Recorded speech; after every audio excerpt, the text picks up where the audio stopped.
오늘 이 시간 우리 함께 은혜 나눌 말씀은 사도행전 15장 12절에서 21절까지의 말씀입니다. 사람을 받아들이고 배려하는 교회라는 제목으로 우리가 함께 은혜 나누기를 원합니다. 제가 봉독해 올리겠습니다. 온 무리가 가만히 있어 바나바와 바울이 하나님께서 자기들로 말미암아 이방인 중에서 행하신 표적과 기사에 관하여 말하는 것을 듣더니 말을 마침에 야고보가 대답하여 이르되 형제들아 내 말을 들으라. 하나님이 처음으로 이방인 중에서 자기 이름을 위할 백성을 취하시려고 그들을 돌보신 것을 시므온이 말하였으니 선지자들의 말씀이 이와 일치하도다. 기록된 바 이후에 내가 돌아와서 다윗의 무너진 장막을 다시 지으며 그 허물어진 것을 다시 지어 일으키리니 이는 그 남은 사람들과 내 이름으로 일컬음을 받는 모든 이방인들로 주를 찾게 하려 함이라 하셨으니 즉 예로부터 이것을 알게 하시는 주의 말씀이라 함과 같으니라. 그러므로 내 의견에는 이방인 중에서 하나님께로 돌아오는 자들을 괴롭게 하지 말고 다만 우상의 더러운 것과 음행과 목매어 죽인 것과 피를 멀리하라는 꼭 편지하는 것이 옳으니 이는 예로부터 각 성에서 모세를 전하는 자가 있어 안식일마다 회당에서 그 글을 읽음이라 하더라. 아멘.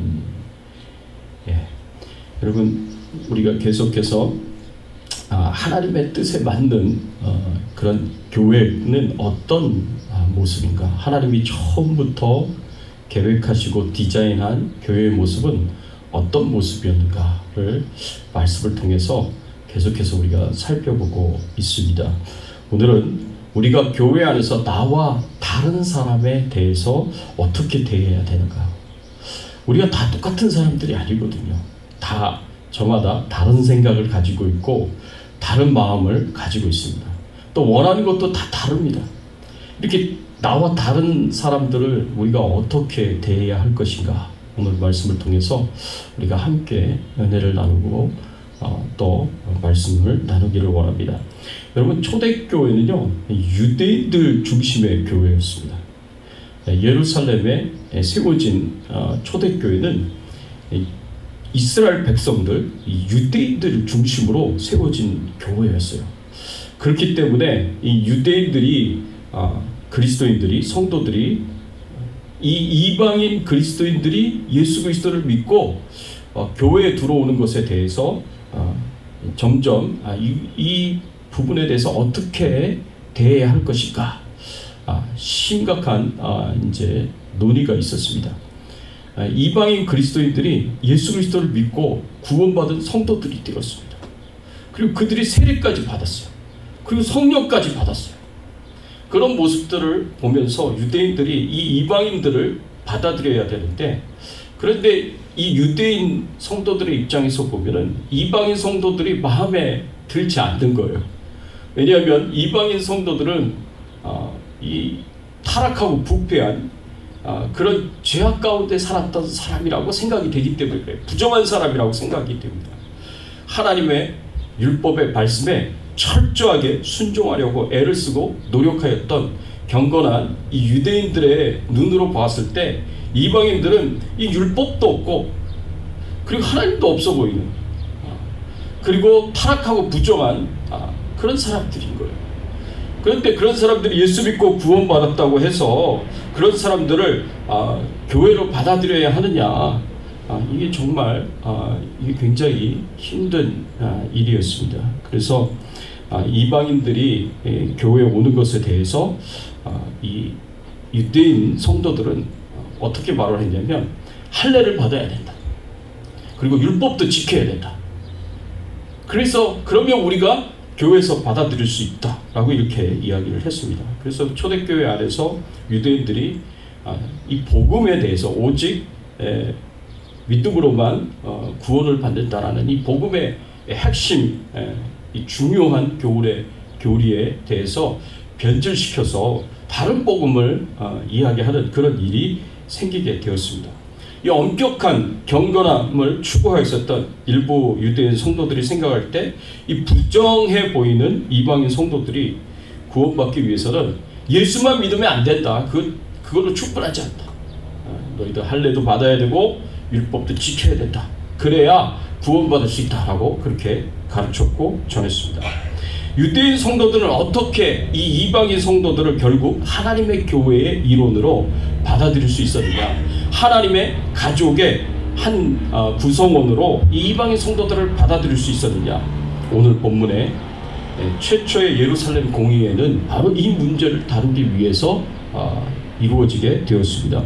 구원은 오직 예수 그리스도를 믿음으로만 받는다라고 주장을 했었던 바울과 바나바가 있었고요. 아니다. 예수 믿는 것으로 충분하지 않다. 할례도 받아야 되고 율법도 지켜야 된다라고 이렇게 이야기를 했었던 바리새파 유대인 그리스도인들이 있었습니다. 이게 첨예하게 의견이 대립이 됐습니다. 그리고 이 문제를 해결하기 위해서 예루살렘에 찾아가서 예루살렘의 최초의 공의회가 열려지게 됐습니다. 그리고 예루살렘의 사도들이 그 문제를 같이 의논을 하고 이제 최종 결정을 내리게 되었는데, 그때 베드로는 우리는 이방인들과 동일하게 주 예수 그리스도를 믿음으로만 구원받을 수 있다. 주 예수 그리스도의 십자가의 은혜로 구원받는다라고 이렇게 예수님의 수제자가 있던 베드로가 선언을 했습니다. 그리고 예수님의 동생이었던 그 당시 때 그 예루살렘 공의회를 이끌어 갔었던 의장이었던 예수님의 동생 야고보가 이제 최종적으로 결론을 내리는 판결을 내리는데, 그 판결이 우리에게 주는 굉장히 중요한 의미가 있습니다. 우리가 그 의미들을 살펴보면서 함께 은혜를 나누기를 원합니다. 첫 번째로, 교회는 사람들을 환영해야 한다라고 우리가 이 말씀을 통해서 교훈을 얻을 수가 있습니다. 오늘 본문 14절의 말씀에 보면 이렇게 말씀하고 있어요. 하나님이 처음으로 이방인 중에서 자기 이름을 위한 백성을 취하시려고 그들을 돌보신 것을 시므온이 말하였으니, 하나님께서 어떻게 하셨다라고 말씀을 하셨냐면 이방인 중에서 자기 이름을 위한 백성을 취하셨다라고 이렇게 표현하고 있습니다. 이 말씀은 뭐냐? 이방인들 중에 예수 믿는 사람들, 구원받은 사람들이 생겨나도록 그렇게 하셨다라고 여기서 말씀을 하고 있는 것입니다. 그래서 이방인들 가운데 예수 믿는 사람들이 당연히 생기게 되고, 그리고 그들이 하나님의 자녀로 받아들여지게 되었다라는 것을 여기서 이야기를 해주고 있습니다. 그런데 또 이 16절의 말씀에 보면 뭐라고 표현했냐면 16절의 말씀에 보면 이렇게 표현했습니다. 이후에 내가 돌아가서 다윗의 무너진 장막을 다시 지으며 또 허물어진 것을 다시 지어 일으키리니 라고 이렇게 표현했습니다.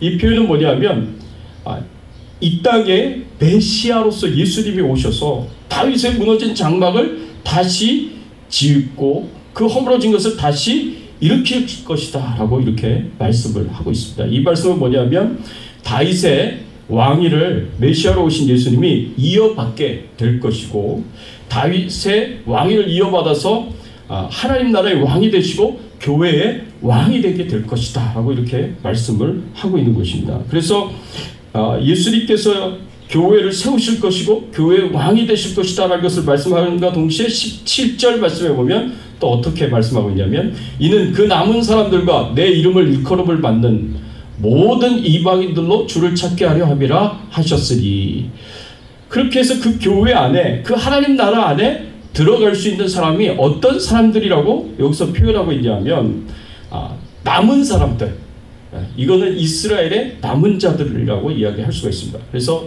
예수 믿고 구원받은 유대인들, 그리스도인들을 가리킵니다. 또 내 이름으로 일컬음을 받는 모든 이방인들, 예수 그리스도를 믿고 구원받은 이방인들, 그래서 성령을 받고 세례를 받은 그 이방인들도 교회의 구성원이 될 것이고 하나님 나라의 구성원이 될 것이다 라고 이렇게 말씀하셨습니다. 그리고 18절에 뭐라고 표현했냐면, 즉 예로부터 이것을 알게 하시는 주의 말씀이라 함과 같으니라. 예로부터 이것을 알게 하셨다라고 이렇게 말씀을 하셨습니다. 이 예로부터는 언제를 얘기하냐면 태초를 가리킵니다.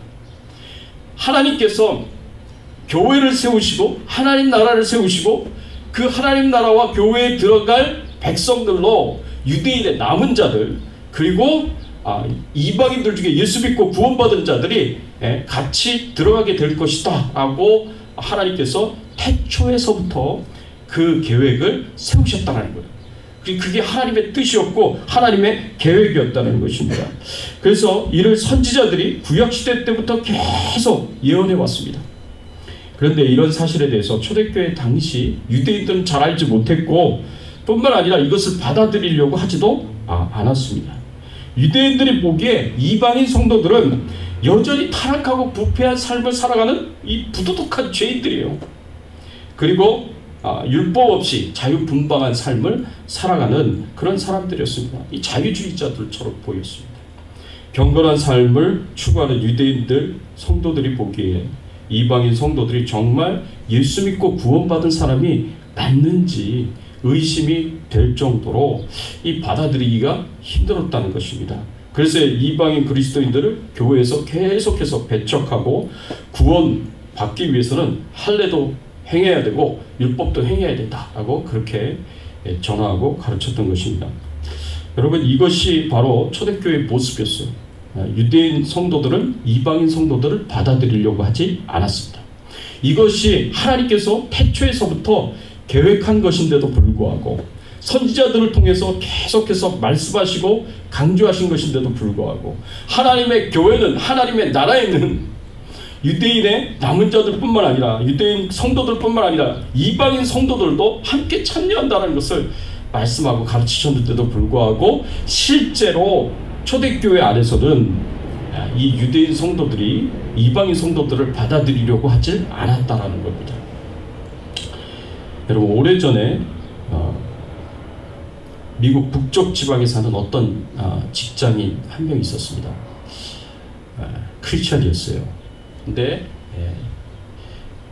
출장을 가게 돼가지고 다른 도시를 가게 됐어요. 타주의 다른 도시를 가게 돼서 그곳에서 이제 크리스찬이었기 때문에 호텔에 묵으면서 주일날이 되니까 그 가까운 지역에 있는 교회를 찾아갔습니다. 예배를 드리기 위해서 교회를 찾아갔어요. 그래서 교회의 문을 들어가는데 그때 그 앞에서 안내를 보는 안내하는 사람이 당신은 우리 교회 들어오지 못합니다 라고 이렇게 그분을 이렇게 거절을 했어요. 교회에 들어가서 예배 드리는 걸. 그러니까 왜 제가 들어가서 예배를 드리지 못하는 겁니까? 여기 교회 아닙니까? 그랬더니 여기 교회 맞습니다. 그렇지만 여기는 백인들만 예배를 드리는 곳입니다. 그렇게 이야기를 하고 거절을 했는 거예요. 근데 이 회사원이 흑인이었던 거예요. 근데 흑인인데 예배를 드리기 위해서 교회를 찾아갔는데 여기는 백인들만 예배를 드리는 곳이라고 이 흑인을 밀어낸 거예요. 거절을 한 거예요.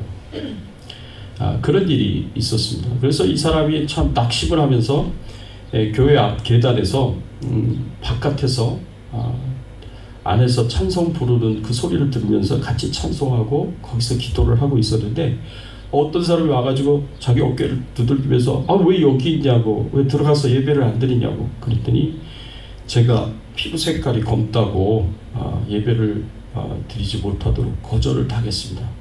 그랬더니 그분이 이렇게 이야기를 했다고 합니다.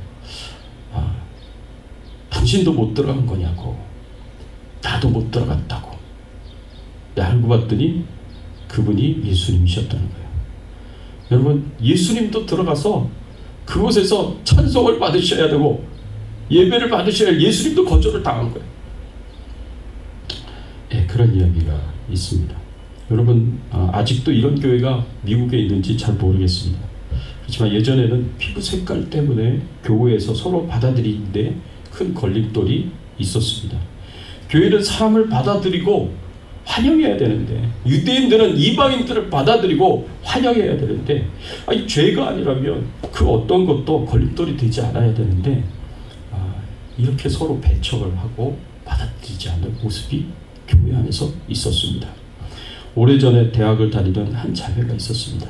이앱에서 신앙생활을 했던 자매입니다.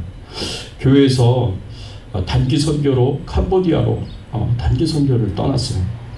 근데 그곳에서 단기 선교를 하면서 했었던 프로그램 중에 하나가 그곳에 있는 어린아이들 머리를 감겨주는 것이었습니다. 어린아이들 머리를 감겨주는 그런 시간에 보니까 이 자매도 어린아이의 머리를 감겨주려고 보니까 이게 너무 지저분하게 느껴지는 거예요. 너무 더럽게 느껴지는 거예요. 그러니까 속으로 너무 더럽다. 이게 손도 대기가 싫다. 막 이렇게 막 속으로 막 불평을 했대요. 그런데 갑자기 하나님의 음성이 들린 거예요. 내가 이 아이의 머리보다 더 더럽고 냄새나는 너의 죄를 십자가에 보혈로 깨끗이 씻어주었는데 너는 이 아이의 머리가 더럽다고 손도 대기 싫다고 불평하냐. 그 하나님의 음성을 듣고 이 자매가 굉장히 깜짝 놀랐어요. 그리고 가만히 생각해 보니까 그 하나님의 말씀이 왔다는 생각이 드는 거예요. 하나님은 이 아이의 머리보다 비교도 할 수 없을 정도로 그렇게 더럽고 추악한 나의 모든 죄를 다 용서해 주셨는데, 십자가의 보혈의 피로 다 씻겨주셨는데 나는 내가 이거 하나 못하겠는가 생각하고 하나님 앞에 회개를 하고요. 그 다음부터 완전히 충만한 은혜 가운데 그 선교사역을 잘 마쳤다고 합니다. 그리고 나서 그 은혜가 충만해서 이 선교사로 헌신을 했어요. 그래서 선교사가 되었습니다. 이 자매가.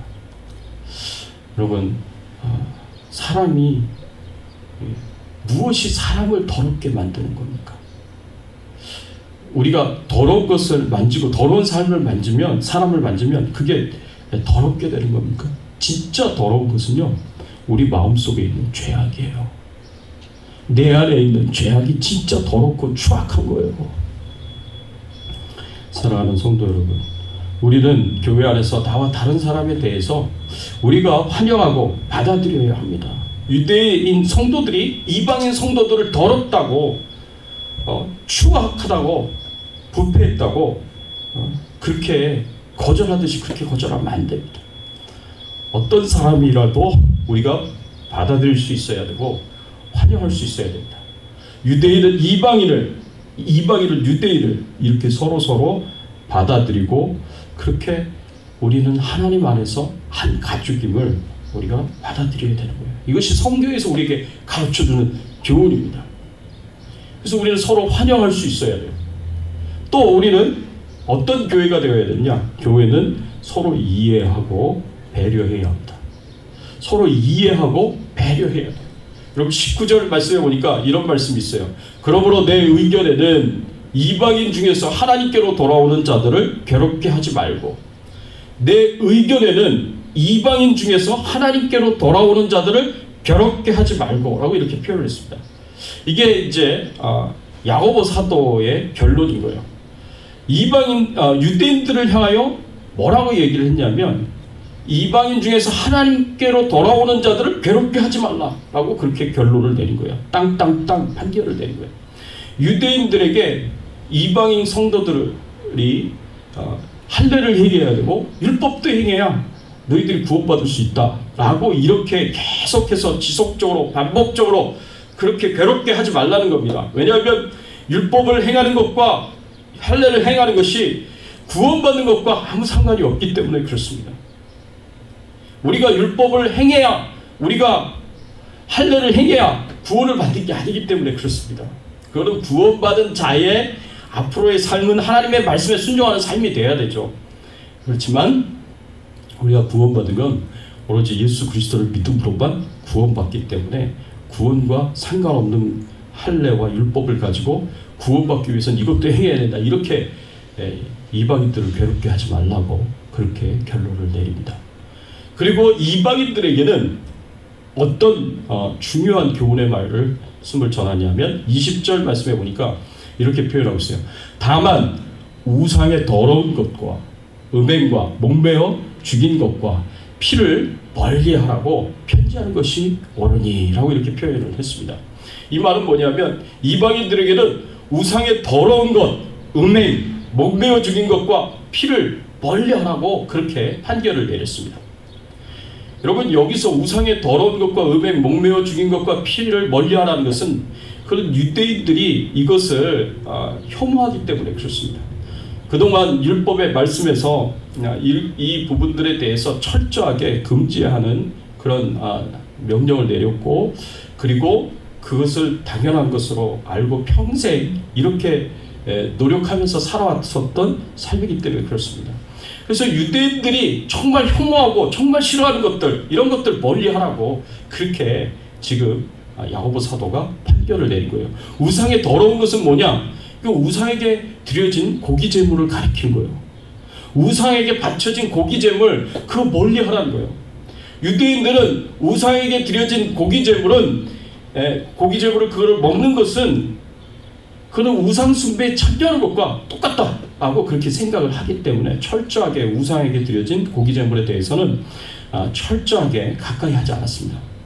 그런데 이방인 성도들은 예수 믿기 이전에 행하였던 것처럼 우상에게 바쳐진 고기 제물을 먹는 일에 아무런 거리낌이 없었거든요. 예수 믿고 나서도. 근데 그런 모습을 바라보는 이 유대인 성도들은 그거 싫어하는 거예요. 혐오하는 거예요. 그런 거 하지 말라는 거죠. 멀리 하라는 거죠. 음행을 행하지 말라고 이야기를 하고 있습니다. 이 음행도 우상숭배하고 연결이 돼 있어요. 우상숭배하면서 성전 창기와 함께 음행을 행하는 그런 음행 저지르지 말라고. 뿐만 아니라 무슨 우상숭배와 연결된 음행뿐만 아니라 우리의 모든 성적인 타락과 부도덕한 그런 삶을 살지 말라는 거죠. 이방인들이 예수 믿기 이전에 이렇게 성적으로 타락하고 부도덕한 삶을 살았던 것처럼 그렇게 예수 믿고 나서도 살지 말라는 거죠. 그런 거. 또 목매어 죽인 것과 피를 멀리하라 라고 얘기했습니다.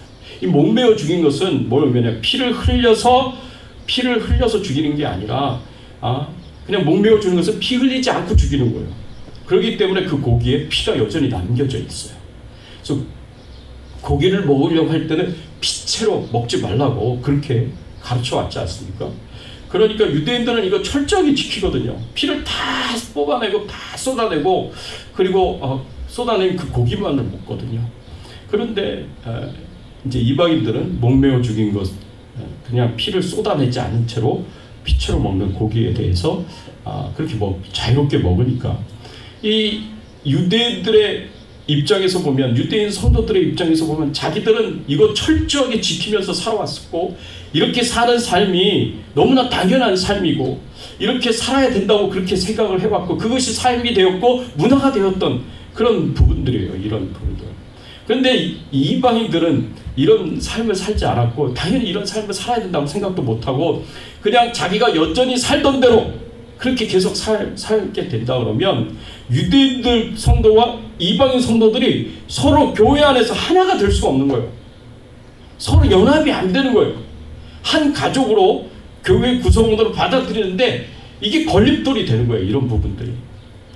그러니까 우리가 함께 신앙생활하는 그리스도인이라면 그게 이방인이든 유대인이든 그게 구분이 없이 한 가족이라 그러면 서로 혐오스러운, 서로 혐오하게 느껴지는 그런 부분들에 대해서 이해하고 그리고 그런 부분들에 대해서 서로 배려를 해야 된다라는 것이 지금 야고보 사도가 우리에게 가르쳐주고 있고 교훈해주고 있는 거예요. 그래서 이방인들은 유대인들을 이해하고 유대인들을 배려해서 유대인 성도들이 혐오스럽게 느끼지 않도록 이런 부분들에 대해서는 너희들이 이제 금하고 배려를 해줘야 된다라고 지금 가르치고 있는 거예요.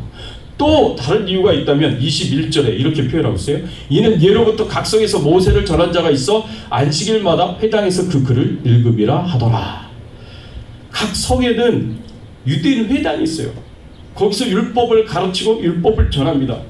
그래서 유대인 회당에 참여하는 그 유대인들이 예수 그리스도를 믿고 구원받은 하나님의 자녀가 되기 위해서는, 그래서 복음이 전파되어지기 위해서는, 그리고 교회에 참여하도록 그렇게 인도하기 위해서는 이 유대인들이 싫어하는 그런 이제 혐오스러운 그런 이제 문화들은 버리고 유대인들을 배려해서 그 영혼들을 구원하기 위해서라도 이런 부분들에 대해서는 멀리하는 것이 옳다라고 그렇게 가르쳐주고 있고 교훈해 주고 있습니다.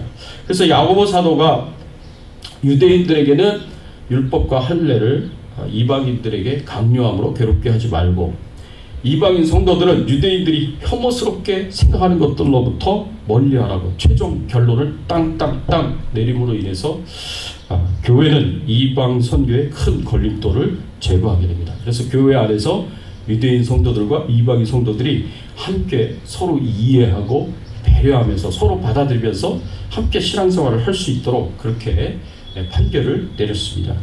사랑하는 성도 여러분, 예루살렘 교회 공의회는 베드로와 야고보를 통해 지혜롭게 성경적으로 이 문제를 잘 풀어갔습니다. 그리고 이 결론 앞에 아무도 반대를 하지 못했어요.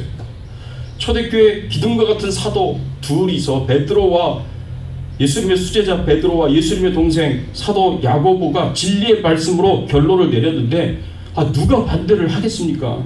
이렇게 해서 복음이 땅끝까지 증거되어지게 되었고, 그래서 교회 안에서 유대인과 이방인들의 구분이 점점점 사라지게 되면서 한 교회의 한 성도들 그리고 한 가족이 되게 될 수 있었습니다. 초대교회는 이렇게 유대인들이 이방인들을 받아들이고 이방인들이 유대인들을 받아들이는 것이 굉장히 어렵고 중요한 이슈였습니다. 그런데 그 차이점을 극복하고 한 가족이 되기를 위해서 이렇게 많은 노력들을 기울였습니다. 초대교회에서 서로 이렇게 인정하고 받아들이는 어려움은 유대인과 이방인들 사이에서만 있었던 것이 아니었습니다. 사도행전의 말씀에 보면 같은 유대인들 안에서도 이런 어려움이 있었습니다. 예루살렘 교회에서 히브리파 과부들은 구제의 대상이 되었고 헬라파 과부들에 대해서는 구제의 대상이 되지를 않았습니다. 그래서 교회 안에서 히브리파와 헬라파가 갈라졌어요. 유대인 교회 안에서도. 그래서 서로 나뉘어져 있었다라는 것을 우리가 알 수가 있고요. 그래서 초대교회에 그래서 사도들이 내린 결론이 뭐였습니까? 7 집사를 세워서 이 구제하는 일, 헬라파 과부들도 구제하는 일에 참여할 수 있도록 7 집사를 세우는 일을 했어요. 그리고 사도는 우리는 말씀과 기도에 전념하겠다. 그래서 말씀과 기도에 사도들은 전념하도록 그렇게 하고 교회가 집사들이 이 일을 감당하도록 그렇게 만들었습니다. 그래서 히브리파 사람과 헬라파 사람들이 교회 안에서 다 동일하게 대우를 받고 또 하나가 될 수 있도록 한 가족이 될 수 있도록 그렇게 노력을 했습니다. 또 예루살렘 교회 성도들이 사울을 받아들이지 않은 일도 있었습니다.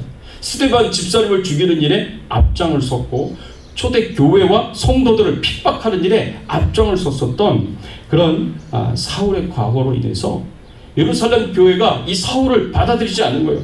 이 사울이 예수 믿고 나서 다메섹 도상에서 예수님을 만나고 예수님을 믿고 나서 구원받고 세례까지 받았는데도 불구하고 완전히 변화되어 새로운 사람이 되었는데도 불구하고 이 교회에서 받아들이지 않은 거예요. 이 사람들은. 사도행전 9장 26절에 말씀해 보면 이렇게 말씀을 하고 있습니다. 사울이 예루살렘에 가서 제자들을 사귀고자 하나 다 두려워하여 그가 제자됨을 믿지 아니하니. 사울이 예루살렘에 가서 제자들을 사귀고자 하나 다 두려워하여서 그가 제자됨을 믿지 아니하였다라고 이렇게 표현했습니다. 사울의 과거가 스데반 집사님을 핍박하여 죽이는 일에 앞장섰고 교회를 핍박하고 성도들을 핍박하는 그런 이제 폭행자의 과거가 있기 때문에 이 사울에 대해서 사람들이 다 두려워하고 받아들이지 않은 거예요. 예수 믿고 구원받은 하나님의 자녀가 되었어도 세례를 받고 완전히 변화된 사람이 되었어도 그걸 믿어주지 않는 거예요. 그래서 받아들이지 않습니다. 교회의 일원으로. 그때 다행스럽게도 감사하게도 사울을 믿어주는 사람이 있었어요. 그 사람이 누구였냐면 바로 바나바였습니다. 그 바나바가 사도행전 9장 27절 말씀에 보면 바나바가 데리고 사도들에게 가서 그가 길에서 어떻게 주를 보았는지와 주께서 그에게 말씀하신 일과 다메섹에서 그가 어떻게 예수님의 이름으로 담대히 말하였는지를 전하니라 라고 이렇게 말씀을 하고 있습니다. 바나바가 바울을 믿어주었습니다. 그리고 바울의 회심과 그 구원과 그리고 지금의 형편들을 예루살렘 교회 사람들에게 성도들에게 대변해 줬어요. 그리고 예루살렘 교회가 사울을 받아들이도록 많은 노력을 기울였습니다. 여러분 초대교회에서는요 이렇게 서로 분리가 돼서 서로를 받아들이지 않는 이런 모습이 있을 때마다 그 문제를 해결하고 그래서 성도들이 서로를 이해하고 그리고 받아들여주고 서로를 배려해주고 이런 일에 적극적으로 노력하고 애를 썼습니다. 이 헬라파 과부들이 구제에서 빠졌을 때도 7 집사를 세우면서 그 일들을 해결하도록 그렇게 노력을 했고요. 또 사울을 받아들이지 않으려고 했을 때도 바나바가 앞장서가지고 이 사울을 대변해 주면서 이 사울을 교회 안에서 받아들이도록 적극적으로 중간에서 노력하고 애를 썼습니다. 결국 교회 안에서 서로 다른 사람들이 하나가 되려면, 교회 안에서 하나님이 기뻐하시는 모습으로 이 교회가 세워져 가려면 그 누구의 관점과 뜻이 중요한 게 아니라 하나님의 말씀이 중요하다는 것을 우리가 알아야 됩니다. 그래서 하나님께서는 이미 오래전에 유대인과 이방인이 한 교회의 성도가 되고 가족이 되도록 그렇게 계획을 세우셨고, 그렇게 예수 그리스도의 십자가의 죽음 이후로 그렇게 인도를 하셨습니다. 서로 다른 것이 있어도, 서로 다른 생각, 다른 뜻, 다른 관점이 있어도 전부 다 하나님의 말씀 앞에 순종하고 그 말씀 안에서 우리가 하나가 되도록, 우리가 한 가족이 되도록 노력하고 애를 썼습니다. 여러분, 누구 생각이 옳으냐, 누구 뜻이 옳으냐, 누구 관점이 옳으냐 이렇게 생각하면은요 답이 없어요. 왜냐하면 누구 생각, 저마다 다 자기 생각이 옳다고 생각하고 자기 뜻이 옳다고 생각하기 때문에 그렇습니다. 그러니까 해결 방법은 그냥 말씀으로 돌아가는 것밖에 없습니다. 그래서 말씀 앞에서 내 생각과 내 뜻 다 내려놓고 포기하고 말씀 앞에 무릎을 꿇으면 우리 생각을 포기하고 말씀대로만 우리가 살아갈 수만 있다면 그러면 되는 거예요. 여러분, 교회에서 가장 많이 다투고 분쟁하는 문제가 뭔지 아십니까? 이 죄의 문제가 아니에요. 나와 다른 생각을 가진 사람을 내가 받아들이지 못하기 때문에, 나와 다른 관점을 가진 사람들을 우리가 받아들이지 못하기 때문에, 생각과 방법이 다른 것 때문에 사소한 문제들로 인해서 많이 다투고 분쟁을 하게 됩니다. 여러분, 내 생각과 내 방법이 좀 내 것과 달라도 상관이 없습니다. 괜찮습니다. 너무 거기에 마음 쓰지 마십시오. 하나님을 지키는 것이 더 중요합니다. 교회에서 만나면 서로 반갑게 인사하고, 지금 악수를 하는 것이 아직 이르지만 팔꿈치 인사는 할 수 있지 않습니까?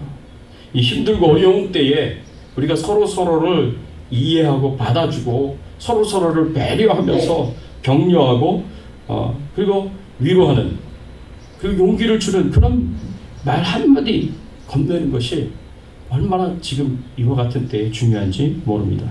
배척당하던 새신자 바울을 교회에 연결시켜 주었던 바나바를 하나님이 얼마나 기뻐하셨겠습니까? 이 바나바 같은 우리 성도님들이 되시기를 간절히 바라고 축원합니다. 이 말씀을 듣고 난 부족한데, 난 할 수 없는데, 나는 바나바와 같이 나는 어떻게 할 수 있겠는가 하고 생각하면서 나는 안 되겠다 이렇게 생각하는 거 그렇게 할 수 있습니다. 그렇지만 우리가 다른 사람을 받아들이는 것은 그렇게 큰 일이거나 그게 어려운 일이 아닙니다. 우리가 쉽게 할 수 있는 것들도 많습니다. 예를 들면 얼굴을 마주치면 서로 인사를 할 수 있잖아요. 그렇죠? 안녕하세요. 반갑습니다. 한 주간 잘 지내셨어요? 이렇게 가벼운 말 한마디 던지는 거, 그리고 따뜻하게 환영해 주는 거, 밝게 인사를 하는 거, 이거 하나도 어려운 일 아니잖아요. 쉬운 일이잖아요. 이제 그런 작은 것에서부터 내가 다른 사람을 받아들이는 거예요. 그리고 다른 사람을 이해해 주려고 노력하는 거예요. 이와 같이 힘든 때 어떻게 지내셨어요? 괜찮으세요? 잘 지내셨어요? 이렇게 관심을 가지고 말 한마디 해주는 게 이게 얼마나 중요한 일입니까? 격려의 말, 위로하는 말, 용기와 힘을 주는 말 하는 것만으로도 그러면 서로에게 격려가 되고 힘이 되는 거예요. 저는 요즘에는 이 따뜻한 말 한마디가 얼마나 파워가 있는가 그런 생각이 듭니다. 누가 저에게 잘 지내냐고, 먹고 사는 거 문제 없냐고 이렇게 말해주는 분이 계세요. 그런데 그 말 들으면 저 괜찮아요. 잘 살고 있어요. 이렇게 말씀을 드리지만 마음 한쪽으로는 참 고맙다는 생각이 듭니다. 그래도 그렇게 말 한마디 해주는 게 참 고맙다는 생각이 들어요. 그동안은 팬데믹 기간이라 조심조심 해서 예배를 드렸지만 이제부터는 조금 더 우리가 서로에게 관심을 가지고 따뜻한 말과 마음을 나눌 수 있었으면 참 좋겠습니다. 우리가 서로를 용납하고 관심을 갖고 사랑하는 것이 바로 주님이 기대하시고 주님이 기뻐하시고 주님이 계획하시고 디자인하신 교회의 모습인 거예요. 특별히 새로운 성도님들이 있으시면 여러분들이 다 가서 밝게 인사를 하고 안녕하세요, 반갑습니다, 잘 오셨습니다, 우리 교회 오신 거 환영합니다, 이렇게 말 한마디 해주면 얼마나 좋습니까? 그러면 그 따뜻한 말 한마디가 새가족들이 우리 교회 왔을 때 내가 이 교회 참 잘 왔다, 이 교회 참 맑은 교회고 이 따뜻한 교회구나, 이렇게 마음을 먹고 이 교회에서 신앙생활 같이 잘해야겠다라는 마음을 먹을 수 있도록 그렇게 도와주면 얼마나 좋겠습니까? 내 마음과 생각에 따르는 것이 아니라 주님의 말씀에 순종해서 사랑으로 하나가 되는 우리 주백성 교회가 되기를 바라고요. 이 우울한 팬데믹을 밝게 이겨나갈 수 있는 우리 주백성 교회가 되기를 예수 그리스도의 이름으로 축원합니다.